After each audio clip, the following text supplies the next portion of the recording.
Oh man, Hammer gang. Cause we always hit a nail on the head. So check this out, my Miami Hurricane fans. It's a beautiful morning. Oh. Man, hope you guys enjoying your day. Got up, get that Folgers in your cup, that coffee and whatever it is, drink Cuban coffee, cafecito, all that good stuff. Anyways, man, just want to hit you guys with a couple updates. Obviously quarterback position. You know what? That's too much. Let's start off slightly. Let's start off with a little bit lighter news. Jafari Harvey, defensive end, hit the transfer portal. Well, he's taking a visit to none other than Rhett Lashley's SMU over there in Dallas.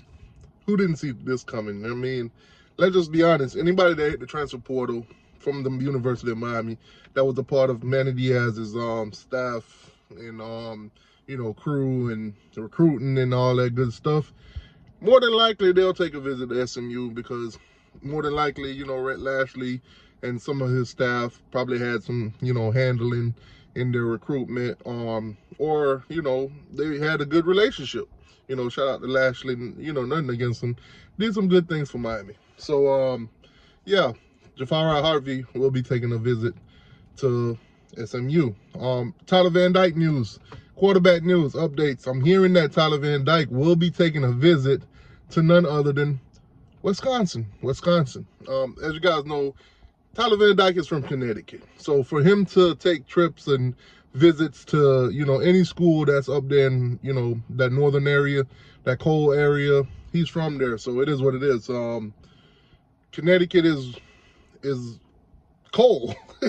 So Tyler Van Dyke will be taking a visit to Wisconsin. Good luck to the kid, man. If he does end up at Wisconsin, I think that's a better fit for him than Miami.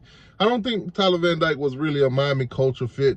The quiet type, not to be out there. I've only heard Tyler out there one time, and that was against NC State a couple years ago. And as I told y'all on the channel, I feel like Manny got in his ear after that and muted him. Put the muzzle on him.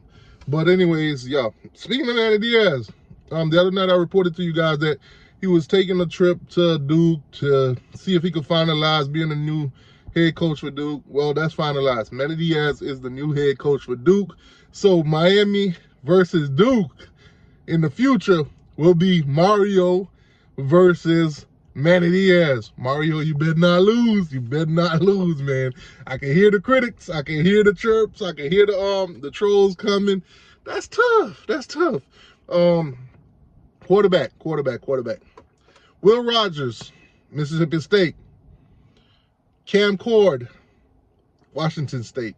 Both of them is here in Miami this weekend for visits. So I'm thinking by Monday, we probably will be hearing that Miami has a new quarterback. If not, then the search continues, or, we'll wait out some of these guys' decision. As you guys know, they're making trips. They're trying to figure out what's right for them, what place fits them the most, and then, probably have to throw this in there too.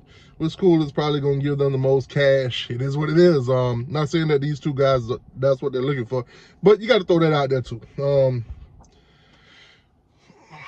Will Rogers or Cam Ward? Who would you guys rather? You let me know in the comment section. Also, Dylan Gable. Some of you guys was very high on him. Some of you guys were saying, Miami should go after him. Oklahoma, he's transferring to Oregon, so committed to Oregon. So you go ahead and cross him off your list. Now, guys, I normally don't do too many of these kind of videos because recruiting and transfer portaling, they could go any way. There's no certain thing that you could report and it'll be facts, because a kid could change their mind at any given time. You could be saying, oh, this guy is leaning here, and then all of a sudden, boom, he coming somewhere out of nowhere, and you get caught off guard with it. So I don't try to do any hypotheticals with the quarterback situations and everything like that. But it would be interesting to see, what quarterback Miami lands.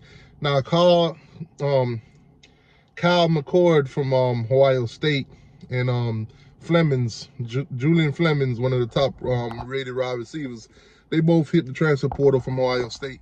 from what I'm hearing, rumors has it that they both might be going or headed to Nebraska. Now, Teacher White, why the hell we care about that? The Ohio State guys going to Nebraska. Why you bring that up? What they got to do with Miami? Well, I only bring it up to segue into this next statement that I want to let you guys know. Miami is not, I repeat, is not the landing destination for Jeff Sims. Jeff Sims from Nebraska is not landing, is not Miami, man. Stop falling for the fake news. I see the fake reports everywhere, especially on Twitter and especially on Facebook. Jeff Sims has not committed to Miami. There's no real news that he's committing to Miami. There's not even any real news or any thing that I've heard that he's even visiting Miami. That's Miami's even got him on the forefront or anything like that. If Miami were to end up to get Jeff Sims, it would be a surprise to me, and it should be a surprise to you. If you're right now one of those guys that believe the reports that if you believe the report that he's basically going to Miami, you have been fooled and bamboozled. Step away from it. Walk away from it. Those people that told you this, cancel them. Cancel them. Put them in the back burner of your brain and never ever look at them again. Now, controversy, man. Quick controversy going on up there in Tallahassee.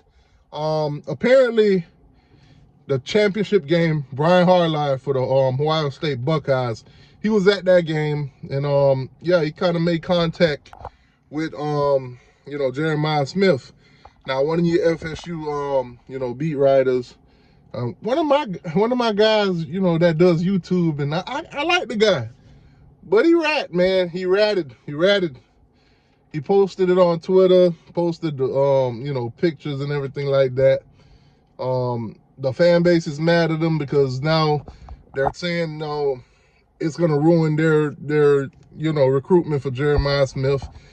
People out here ratting on Brian Harline. That's tough.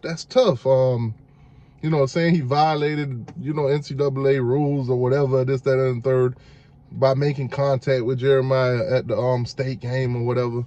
They took pictures of him in the stands and everything like that. Hey man, the whole FSU fan base is mad at him.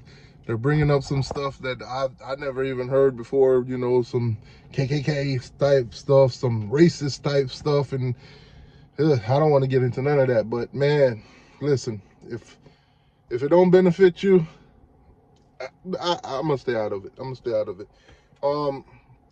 Florida Gators, man. Last night did a interview last night with Stephen Harris from the 2006 national championship team. Make sure y'all go check it out. Shout out to Stephen Harris for coming on the show, blessing us with his presence, man. Chopping it up with us for about an hour or so. Great conversation. Shout out to the whole 2006 national champions for the Florida Gators. You guys was the building block, and then a couple of years later you won again with Tebow, but you guys were the cement. Listen, Gator fans, y'all gotta show Chris Leak and them boys some love, man. Y'all been riding Tim Tebow's coattail for too long. Show them 2006 team some love, man. Plain and simple. That's all I got for you guys, man. Quarterback situation, transfer portal, all that good stuff. Y'all, anything happen, like I said, I'm tuned in, I'm tapped in. Right now, I'm very focused on getting all this information. What I can tell you, I'll tell you. What I can't, and that's tough. But a lot coming, guys, a lot coming. Stay tuned. Make sure you hit the like button and subscribe to the channel.